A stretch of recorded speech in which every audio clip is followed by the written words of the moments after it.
Hello दोस्तों, कैसे हैं आप लोग। मैं उम्मीद करती हूँ कि आप सभी अच्छे ही होंगे। दोस्तों, आज हम इस एक ही वीडियो में चौथ माता से संबंधित संपूर्ण जानकारी प्राप्त करेंगे। चौथ माता से संबंधित रोचक, मजेदार और ज्ञानवर्धक संपूर्ण जानकारी के लिए वीडियो को अंत जरूर देखें। करवा चौथ हिंदुओं का एक प्रमुख त्योहार है। ये भारत के लगभग सभी क्षेत्रों में मनाया जाने वाला पर्व है। ये कार्तिक मास की कृष्ण पक्ष की चतुर्थी को मनाया जाता है। ये पर्व सौभाग्यवती सुहागिन स्त्रियां मनाती हैं। यह व्रत सवेरे सूर्योदय से पहले लगभग 4 बजे से आरंभ होकर रात में चंद्रमा दर्शन के उपरांत संपूर्ण होता है। ग्रामीण स्त्रियों से लेकर आधुनिक महिलाओं तक सभी नारियां करवा चौथ का व्रत बड़ी श्रद्धा एवं उत्साह के साथ रखती हैं। शास्त्रों के अनुसार यह व्रत कार्तिक मास के कृष्ण पक्ष की चंद्रोदय व्यापिनी चतुर्थी के दिन करना चाहिए। पति की दीर्घायु एवं अखंड सौभाग्य की प्राप्ति के लिए इस दिन भालचंद्र गणेश जी की अर्चना की जाती है। करवा चौथ में भी संकष्टी गणेश चतुर्थी के जैसे दिन भर उपवास रखकर रात में चंद्रमा को अर्घ्य देने के उपरांत ही भोजन करने का विधान है। वर्तमान समय में करवा चौथ व्रतोत्सव अधिकतर महिलाएं अपने परिवार में प्रचलित प्रथा के अनुसार ही मनाती हैं, लेकिन अधिकतर स्त्रियां निराहार रहकर चंद्रोदय की प्रतीक्षा करती हैं। कार्तिक कृष्ण पक्ष की चतुर्थी को करवा चतुर्थी करवा चौथ व्रत करने का विधान है। इस व्रत की विशेषता यह है कि केवल सौभाग्यवती स्त्रियों को ही यह व्रत करने का अधिकार है। स्त्री किसी भी आयु, जाति, वर्ण, संप्रदाय की हो, सबको इस व्रत को करने का अधिकार है। जो सौभाग्यवती सुहागिन स्त्रियां अपने पति की आयु, स्वास्थ्य व सौभाग्य की कामना करती हैं, वे यह व्रत रखती हैं। यह व्रत 12 वर्ष तक अथवा 16 वर्ष तक निरंतर प्रति वर्ष किया जाता है। अवधि पूरी होने के पश्चात इस व्रत का उद्यापन उपसंहार किया जाता है। जो सुहागिन स्त्रियां आजीवन रखना चाहे वे जीवन भर इस व्रत को कर सकती हैं। इस व्रत के समान सौभाग्यदायक व्रत अन्य कोई दूसरा नहीं है। अतः सुहागिन स्त्रियां अपने सुहाग की रक्षार्थ इस व्रत का सतत पालन करें। भारत देश में वैसे तो चौथ माता जी के कई मंदिर स्थित है, लेकिन सबसे प्राचीन एवं सबसे अधिक ख्याति प्राप्त मंदिर राजस्थान राज्य के सवाई माधोपुर जिले के चौथ का बरवाड़ा गांव में स्थित है। चौथ माता के नाम पर इस गांव का नाम बरवाड़ा से चौथ का बरवाड़ा पड़ गया। चौथ माता मंदिर की स्थापना महाराजा भीम सिंह चौहान ने की थी। दोस्तों, अब जानते चौथ माता व्रत की पूजन विधि। उपवास सहित एक समूह में बैठ महिलाएं चौथ पूजा के दौरान गीत गाते हुए थालियों की फेरी करती है। चौथ पूजा के उपरांत महिलाएं समूह में सूर्य को जल का अर्घ देती हुई कार्तिक कृष्ण पक्ष की चंद्रोदय व्यापिनी चतुर्थी अर्थात उस चतुर्थी की रात्रि को जिसमें चंद्रमा दिखाई देने वाला है, उस दिन प्रातः स्नान करके अपने सुहाग पति की आयु, आरोग्य, सौभाग्य का संकल्प लेकर दिन भर निराहार रहें। उस दिन भगवान शिव, पार्वती, स्वामी कार्तिकेय, गणेश एवं चंद्रमा का पूजन करें। पूजन करने के लिए बालू अथवा सफेद मिट्टी की वेदी बनाकर उपरोक्त वर्णित सभी देवों को स्थापित करें। शुद्ध घी में आटे को सेंधकर उसमें शक्कर अथवा खांड मिलाकर मोदक लड्डू नैवेद्य हेतु बनाएं। काली मिट्टी में शक्कर की चाशनी मिलाकर उस मिट्टी से बनाए गए मिट्टी के करवे अथवा तांबे के बने हुए करवे का इस्तेमाल किया जावे। 10 अथवा 11 करवे अपनी सामर्थ्य अनुसार रखें। कार्तिक कृष्ण पक्ष की चतुर्थी को करवा चतुर्थी करवा चौथ व्रत करने का विधान है। इस व्रत की विशेषता यह है कि केवल सौभाग्यवती स्त्रियों को ही यह व्रत करने का अधिकार है। स्त्री किसी भी आयु, जाति, वर्ण, संप्रदाय की हो, सबको इस व्रत को करने का अधिकार है। जो सौभाग्यवती सुहागिन स्त्रियां अपने पति की आयु, स्वास्थ्य व सौभाग्य की कामना करती हैं, वे यह व्रत रखती हैं। चौथ पूजा के दौरान एक समूह में बैठ सुहागिनें गीत गाते हुए थालियों की फेरी करती हुई बालू अथवा सफेद मिट्टी की वेदी पर शिव, पार्वती, स्वामी कार्तिकेय, गणेश एवं चंद्रमा की स्थापना करें।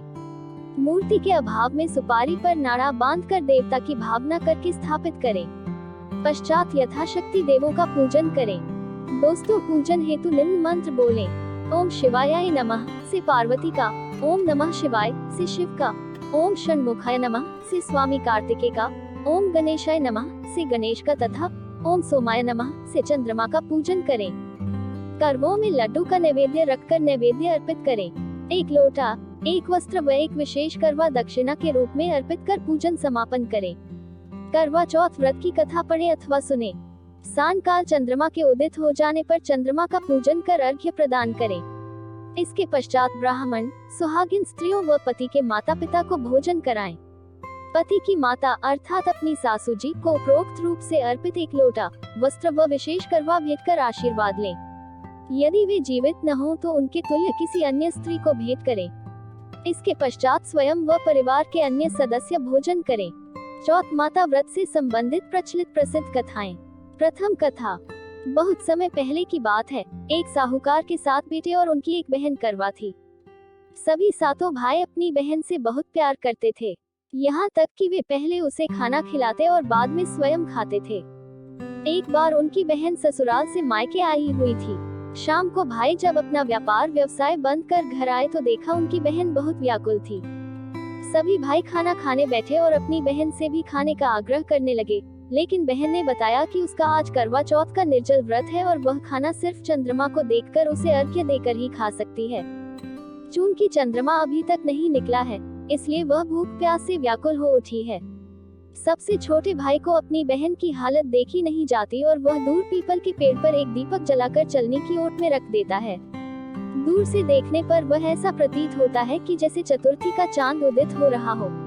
इसके बाद भाई अपनी बहन को बताता है कि चांद निकल आया है, तुम उसे अर्घ्य देने के बाद भोजन कर सकती हो। बहन खुशी के मारे सीढ़ियों पर चढ़कर चांद को देखती है, उसे अर्घ्य देकर खाना खाने बैठ जाती है।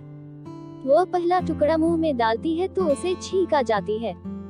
दूसरा टुकड़ा डालती है तो उसमें बाल निकल आता है और जैसे ही तीसरा टुकड़ा मुंह में डालने की कोशिश करती है तो उसके पति की मृत्यु का समाचार उसे मिलता है। वह बौखला जाती है। उसकी भाभी उसे सच्चाई से अवगत कराती है कि उसके साथ ऐसा क्यों हुआ। करवा चौथ का व्रत गलत तरीके से टूटने के कारण देवता उससे नाराज हो गए हैं और उन्होंने ऐसा किया है। सच्चाई जानने के बाद करवा निश्चय करती है कि वह अपने पति का अंतिम संस्कार नहीं होने देगी और अपने सतीत्व से उन्हें पुनर्जीवन दिलाकर रहेगी। वह पूरे 1 साल तक अपने पति के शव के पास बैठी रहती है, उसकी देखभाल करती है। उसके ऊपर उगने वाली सुईनुमा घास को वह एकत्रित करती जाती है। 1 साल बाद फिर करवा चौथ का दिन आता है। उसकी सभी भाभियां करवा चौथ का व्रत रखती हैं। जब भाभियां उससे आशीर्वाद लेने आती हैं तो वह प्रत्येक भाभी से यम सुई ले लो, पेय सुई दे दो, मुझे भी अपनी जैसी सुहागिन बना दो, ऐसा आग्रह करती है। लेकिन हर बार भाभी उसे अगली भाभी से आग्रह करने का कह चली जाती है। इस प्रकार जब छठे नंबर की भाभी आती है तो करवा उससे भी यही बात दोहराती है। ये भाभी उसे बताती है कि चूंकि सबसे छोटे भाई की वजह से उसका व्रत टूटा था, तब उसकी पत्नी में ही शक्ति है कि वह तुम्हारे पति को दोबारा जीवित कर सकती है। इसलिए जब वह आए तो तुम उसे पकड़ लेना और जब तक वह तुम्हारे पति को जिंदा न कर दे, उसे नहीं छोड़ना। ऐसा कह के वह चली जाती है। सबसे अंत में छोटी भाभी आती है।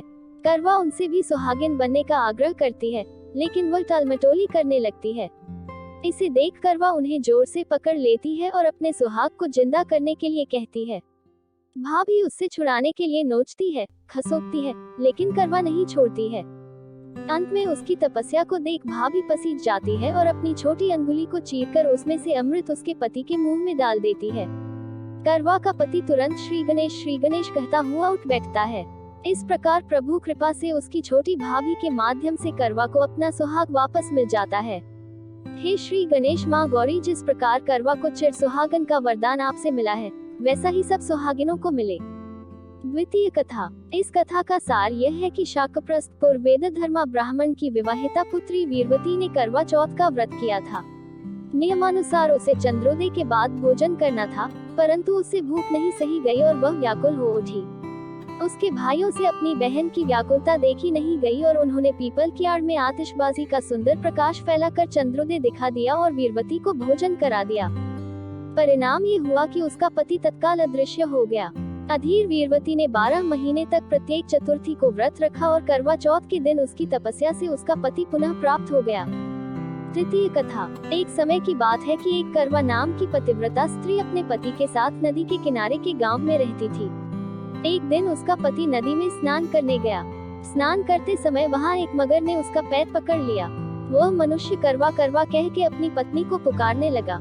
उसकी आवाज सुनकर उसकी पत्नी करवा भागी चली आई और आकर मगर को कच्चे धागे से बांध दिया। मगर को बांधकर यमराज के यहाँ पहुंची और यमराज से कहने लगी, हे भगवान, मगर ने मेरे पति का पैर पकड़ लिया है। उस मगर को पैर पकड़ने के अपराध में आप अपने बल से नरक में ले जाओ। यमराज बोले, अभी मगर की आयु शेष है, अतः मैं उसे नहीं मार सकता। इस पर करवा बोली, अगर आप ऐसा नहीं करोगे तो मैं आपको श्राप देकर नष्ट कर दूंगी। सुनकर यमराज डर गए और उस पतिव्रता करवा के साथ आकर मगर को यमपुरी भेज दिया और करवा के पति को दीर्घायु दी। हे करवा माता, जैसे तुमने अपने पति की रक्षा की, वैसे सबके पतियों की रक्षा करना। चौथी कथा। एक बार पांडु पुत्र अर्जुन तपस्या करने नीलगिरी नामक पर्वत पर गए। इधर द्रौपदी बहुत परेशान थी। उनकी कोई खबर न मिलने पर उन्होंने कृष्ण भगवान का ध्यान किया और अपनी चिंता व्यक्त की। कृष्ण भगवान ने कहा, बहना, इसी तरह का प्रश्न एक बार माता पार्वती ने शंकर जी से किया था। पूजन कर चंद्रमा को अर्घ्य देकर फिर भोजन ग्रहण किया जाता है। सोने, चांदी या मिट्टी के करवे का आपस में आदान प्रदान किया जाता है, जो आपसी प्रेम भाव को बढ़ाता है। पूजन करने के बाद महिलाएं अपने सास ससुर एवं बड़ों को प्रणाम कर उनका आशीर्वाद लेती हैं। तब शंकर जी ने माता पार्वती को करवा चौथ का व्रत बतलाया। इस व्रत को करने से स्त्रियां अपने सुहाग की रक्षा हराने वाले संकट से वैसे ही कर सकती हैं जैसे एक ब्राह्मण ने की थी। प्राचीन काल में एक ब्राह्मण था। उसके 4 लड़के एवं एक गुणवती लड़की थी। एक बार लड़की मायके में थी, तब करवा चौथ का व्रत पड़ा। उसने व्रत को विधि पूर्वक किया। पूरे दिन निर्जला रही, कुछ खाया पिया नहीं। पर उसके चारों भाई परेशान थे कि बहन को प्यास लगी होगी, भूख लगी होगी, पर बहन चंद्रोदय के बाद ही जल ग्रहण करेगी। भाइयों से न रहा गया। उन्होंने शाम होते ही बहन को बनावटी चंद्रोदय दिखा दिया। एक भाई पीपल की पेड़ पर छलनी लेकर चढ़ गया और दीपक जलाकर छलनी से रोशनी उत्पन्न कर दी। तभी दूसरे भाई ने नीचे से बहन को आवाज दी, देखो बहन, चंद्रमा निकल आया है, पूजन कर भोजन ग्रहण करो। बहन ने भोजन ग्रहण किया। भोजन ग्रहण करते ही उसके पति की मृत्यु हो गई। अब वह दुखी हो विलाप करने लगी। तभी वहाँ से रानी इंद्राणी निकल रही थी। उनसे उसका दैख न देखा गया। ब्राह्मण कन्या ने उनके पैर पकड़ लिए और अपने दैख का कारण पूछा। तब इंद्राणी ने बताया, तूने बिना चंद्र दर्शन किए करवा चौथ का व्रत तोड़ दिया, इसलिए ही कष्ट मिला। अब तू वर्ष भर की चौथ का व्रत नियम पूर्वक करना तो तेरा पति जीवित हो जाएगा। उसने इंद्राणी के कहे अनुसार चौथ व्रत किया तो पुनः सौभाग्यवती हो गई। इसलिए प्रत्येक स्त्री को अपने पति की दीर्घायु के लिए यह व्रत करना चाहिए। द्रौपदी ने यह व्रत किया और अर्जुन सकुशल मनोवांछित फल प्राप्त कर वापस लौट आए।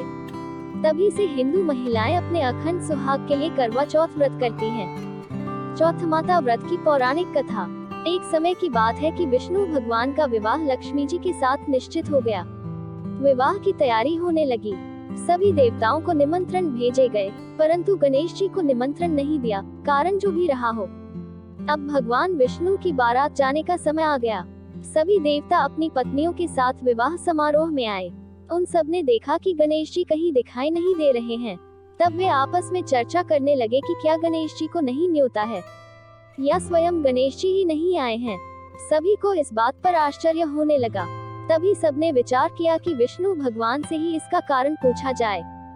विष्णु भगवान से पूछने पर उन्होंने कहा कि हमने गणेश जी के पिता भोलेनाथ महादेव को न्योता भेजा है। यदि गणेश जी अपने पिता के साथ आना चाहते तो आ जाते, अलग से न्योता देने की कोई आवश्यकता भी नहीं थी। दूसरी बात यह है कि उनको 1.25 मन मूंग, 1.25 मन चावल, 1.25 मन घी और 1.25 मन लड्डू का भोजन दिन भर में चाहिए। यदि गणेश जी नहीं आएंगे तो कोई बात नहीं, दूसरे के घर जाकर इतना सारा खाना पीना अच्छा भी नहीं लगता। इतनी वार्ता कर ही रहे थे कि किसी एक ने सुझाव दिया, यदि गणेश जी आ भी जाएं तो उनको द्वारपाल बनाकर बैठा देंगे कि आप घर की सुरक्षा रखना। आप तो चूहे पर बैठकर धीरे धीरे चलोगे तो बारात से बहुत पीछे रह जाओगे। ये सुझाव भी सबको पसंद आ गया, तो विष्णु भगवान ने भी अपनी सहमति दे दी। होना क्या था कि इतने में गणेश जी वहां आ पहुंचे और उन्हें समझा बुझाकर घर की रखवाली करने बैठा दिया। बारात चल दी। तब नारद जी ने देखा कि गणेश जी तो दरवाजे पर ही बैठे हुए हैं, तो वे गणेश जी के पास गए और रुकने का कारण पूछा। गणेश जी कहने लगे कि विष्णु भगवान ने मेरा बहुत अपमान किया है। नारद जी ने कहा कि आप अपनी मूषक सेना को आगे भेज दे, तो वह रास्ता खोद देगी जिससे उनके वाहन धरती में धंस जाएंगे, तब आपको सम्मान पूर्वक बुलाना पड़ेगा। अब तो गणेश जी ने अपनी मूषक सेना जल्दी से आगे भेज दी और सेना ने जमीन पोली कर दी। जब बारात वहां से निकली तो रथों के पहिए धरती में धंस गए। लाख कोशिश करें, परंतु पहिए नहीं निकले। सभी ने अपने अपने उपाय किए, परंतु पहिए तो नहीं निकले, बल्कि जगह जगह से टूट गए। किसी की समझ में नहीं आ रहा था कि अब क्या किया जाए। तब तो नारद जी ने कहा, आप लोगों ने गणेश जी का अपमान करके अच्छा नहीं किया। यदि उन्हें मनाकर लाया जाए तो आपका कार्य सिद्ध हो सकता है और यह संकट टल सकता है। शंकर भगवान ने अपने दूत नंदी को भेजा और वे गणेश जी को लेकर आए। गणेश जी का आदर सम्मान के साथ पूजन किया। तब कहीं रथ के पहिए निकले। अब रथ के पहिए निकल तो गए, परंतु वे टूट फूट गए, तो उन्हें सुधारे कौन। पास के खेत में खाती काम कर रहा था, उसे बुलाया गया। खाती अपना कार्य करने के पहले श्री गणेशाय नमः कहकर गणेश जी की वंदना मन ही मन करने लगा। देखते ही देखते खाती ने सभी पहियों को ठीक कर दिया। तब खाती कहने लगा कि हे देवताओं, आपने सर्वप्रथम गणेश जी को नहीं मनाया होगा और न ही उनकी पूजन की होगी, इसीलिए तो आपके साथ यह संकट आया है। हम तो मूर्ख अज्ञानी हैं, फिर भी पहले गणेश जी को पूजते हैं, उनका ध्यान करते हैं। आप लोग तो देवतागण हैं, फिर भी आप गणेश जी को कैसे भूल गए। अब आप लोग भगवान श्री गणेश जी की जय बोल कर जाएं, तो आपके सब काम बन जाएंगे और कोई संकट भी नहीं आएगा। ऐसा कहते हुए बारात वहां से चल दी और विष्णु भगवान का लक्ष्मी जी के साथ विवाह संपन्न करा के सभी सकुशल घर लौट आए। हे गणेश जी महाराज, आपने विष्णु को जैसो कारज सारियो, ऐसो कारज सबको सिद्ध करजो। बोलो गजानन भगवान की जय। वर्तमान समय में करवा चौथ को पति दिवस का भी नाम दिया गया है तथा उस रूप में भी उसे मनाया जाता है। दोस्तों, इस प्रसंग से हमें ये सीख मिलती है कि धार्मिक कार्य को अगर हम अच्छी तरह से समझकर पूरे विधि विधान से करते हैं, तो घर में सुख शांति के साथ साथ एक अनुशासन बना रहता है और आने वाली पीढ़ी सही दिशा में आगे बढ़ पाएगी। दोस्तों, अगर आपको ये कहानी अच्छी लगी है तो प्लीज वीडियो को लाइक, शेयर और कमेंट जरूर करें। ऐसी और भी मजेदार प्रेरक कहानियाँ सुनने और पहली बार वीडियो पर नए आए हो तो चैनल को सब्सक्राइब जरूर कर लें। चलिए दोस्तों, मिलते हैं एक नई ऊर्जावान कहानी के साथ। यहाँ तक वीडियो में बने रहने के लिए सभी का धन्यवाद।